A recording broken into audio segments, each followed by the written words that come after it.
Hello, welcome to my August wrap-up. I started out the month finishing the Dark Tower series by Stephen King. I read Song of Susanna to start out the month and then went right into the final book, The Dark Tower. I won't talk at length about that though here because I did do a spoiler-free review of this series, which is up here on my channel now, and I had a spoiler-filled discussion over on Andrew's channel from Andrew's Wizardly Reads. So definitely check that out if you're interested in spoiler thoughts. Check out the non-spoiler review if you want to find out thoughts on whether the series is for you or not. But it was very bittersweet to finish that series because I grew very attached to those characters. I've been reading it for a while now. And after finishing the Dark Tower series, I went right into Children of Dune by Frank Herbert. So Children of Dune is the third book in the Dune series. And I never did review Dune Messiah here on the channel, the second book, but if you want to watch a really fabulous discussion on that book, I recommend watching the one from Michael K. Vaughan. I'll go ahead and link that in the description. But he makes a very strong case for why he thinks that Dune Messiah actually makes Dune, the first book, a better book, because it really brings out a lot of the subtle themes and explorations, especially on Paul's character, in the first book when you read Dune Messiah. So you might miss those if you've only read Dune, and Dune Messiah really brings those out. And I would say it's a fair thing to think of Dune Messiah as kind of a bridge book between the original Dune and Children of Dune. Now, what I loved about Children of Dune is that I think that it also brings out a lot of the conversations on the themes in a really interesting explorative way, particularly those pertaining to leadership and the personal qualities of leadership versus precedent and tradition. And what I really love about this world is that I feel like Frank Herbert has an amazing ability to show you different areas that we consider separate specializations, such as ecology and sociology and politics and religion, and he shows you how all these things are interconnected. And so it's just a wonderful masterclass on world building from that perspective, and you get such an interesting perspective about the complexity of these themes and the problems and challenges and dual perspectives on these themes with the character conversations. And for that reason, I can understand why maybe Dune Messiah and Children of Dune are not quite as popular with a lot of fans of the original Dune, because I would say Children of Dune is about 90% conversation and maybe 10% wormy weirdness. It's not exactly your warm and cozy heroic journey, quest, or anything like that, unless you consider riding a sandworm across the desert a quest, which I guess it is in a way. But I really enjoyed those particular philosophical discussions and how they were handled. I loved the subtext in the conversations. I especially loved the fact that I got to the end of Children of Dune and I noticed that certain conversations were kind of going over my head a little bit.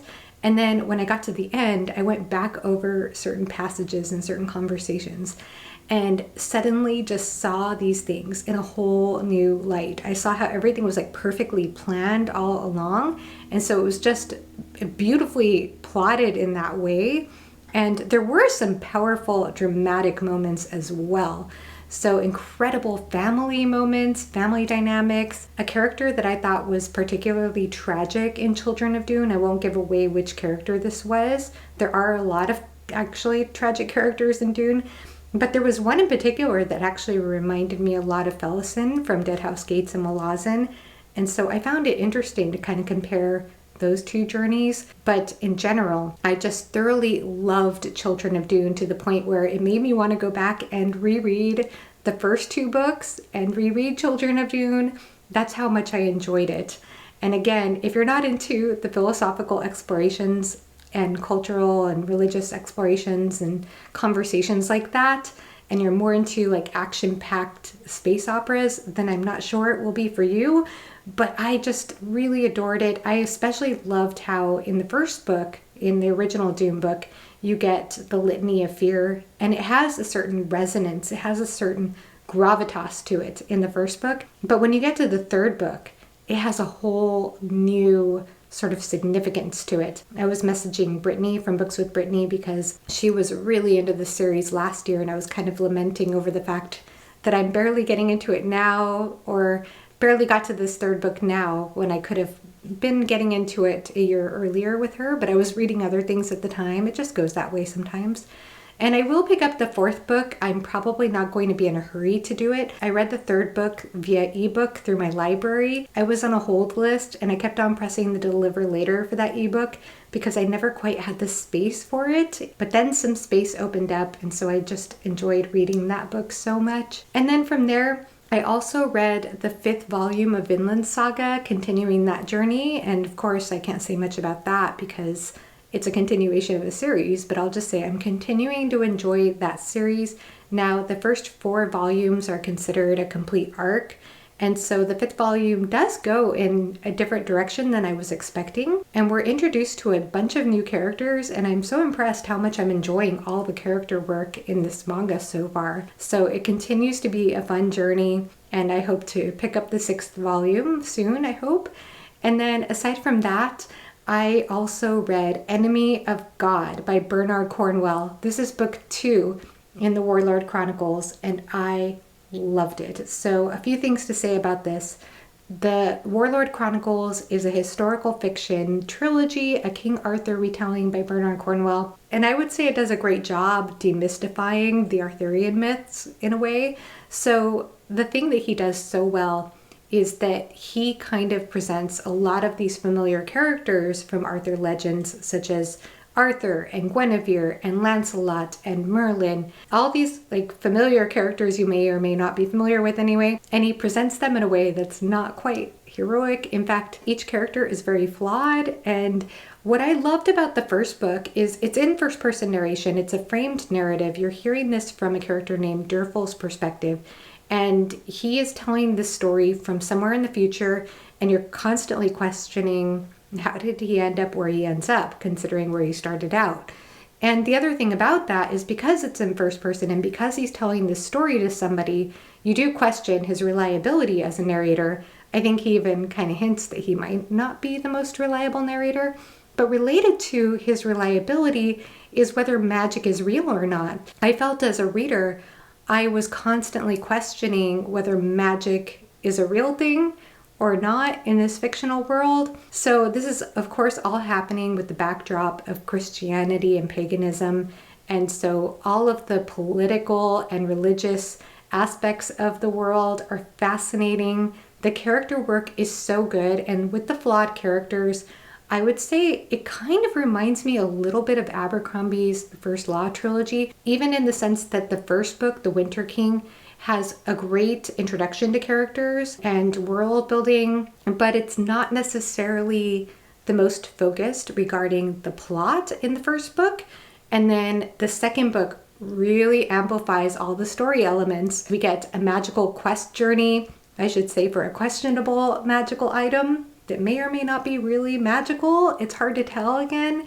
And there is a Tristan and Isolde story embedded in the second book. I won't say how, of course, to keep it spoiler free, but if you don't know, Tristan und Isolde by Wagner is my favorite opera of all time. And the other thing too is that this being in first person narration, in the first book, I was thinking that Durfal was an interesting choice to be telling this story because he's not Arthur, he's not Merlin, and so it was fun to hear the perspective of this sort of side character. But then in the second book, I started really falling in love with Durfal. And I have to say too that the battle scenes, of course it's called Warlord Chronicles, the battle scenes are fantastic in this series so far. There's just so much to say, so much I could gush about. But I got to about 15% left in the audiobook, and Keeble's narration, by the way, he really delivers so well. All the excitement of the battle, of the emotional scenes, of the character work. And when I got to 15% left in the audiobook, I was already completely convinced this would be a favorite book of the year. And then the last 15% just completely delivered exactly what I was wanting. And so that's the other thing I'll say really quickly about this series is that I feel like Cornwell has a way of foreshadowing things that are going to happen and then he really delivers on them. So I have a lot to say, obviously, and I'm going to be talking more about this trilogy. I still need to finish the third book, but I will be talking about it with Alan over on his channel and some friends, Sarah from Sarah Reads and Theo, Rekindled Reader. We'll announce soon when that's going to happen. Of course, I have to finish that third book, but I'm having the best time with this trilogy. It's just giving me everything I could ever want in an Arthur retelling. It's just so much fun. So highly recommend if you like historical fiction, and even as a fantasy reader, I think fantasy readers would love it. And I do think that you would have to enjoy battle scenes, but again, I think that the way he does battle is phenomenal. So I'm just having the best time. There is one more book I read in the month of August via audio, and that is Velvet Song. So this is a historical fiction romance book. And the reason I chose this is I was in an audiobook mood. If you can't tell, I've been getting way into audiobooks again.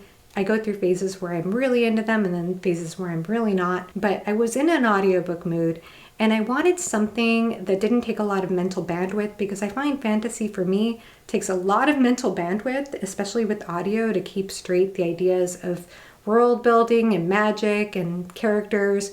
And so I wanted something that was a little bit more simple, a little more linear, but I still love historical settings and medieval settings. And so this was one set in medieval England.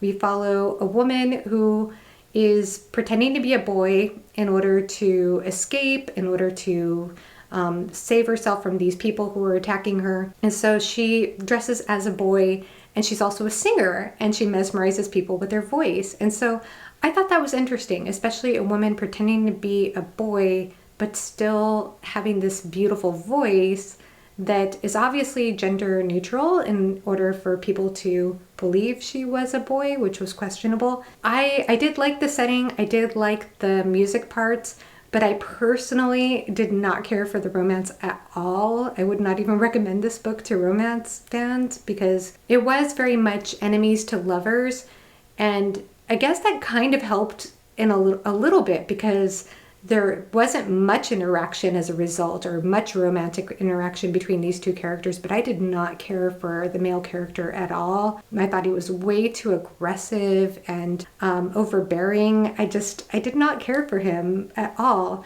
And so I found their romantic relationship very cringy for me personally. So fortunately there wasn't a whole lot of it since they were fighting most of the book, and I didn't really like the fighting either. But anyway, I just got to a certain point, honestly, where I figured I might as well finish the book because I had already listened to so much. It wasn't terribly long, and it was helping me fall asleep at night. So I do love to listen to audiobooks to fall asleep. A lot of times I'll set the sleep timer and I'll just be out within a few minutes if I'm listening to an audiobook. It is crazy. So they do help me sleep. This one definitely helped me fall asleep. And I got through it. And so I don't want to say much more than that, but I will give romance another try sometime. I am enjoying historical fiction. And that just about wraps up my August, but I quickly want to say thank you so much for the birthday wishes. They all meant a ton to me. It was kind of a hard week because we had a death in the family. My husband lost his grandfather. It was somebody I wasn't terribly close to. He had dementia the last several years of his life and lived in another city. But I know that that was kind of a challenging time for my husband anyway, and for the family. And so in any case, it was just all the more meaningful to me to have this wonderful community and to receive all that love from you all. Please let me know what your favorite book of the month was. And please let me know if you've read any of the books I've mentioned or if you're planning to read any of them. I'd love to hear from you. Thanks for watching and have a great rest of your day. Bye-bye.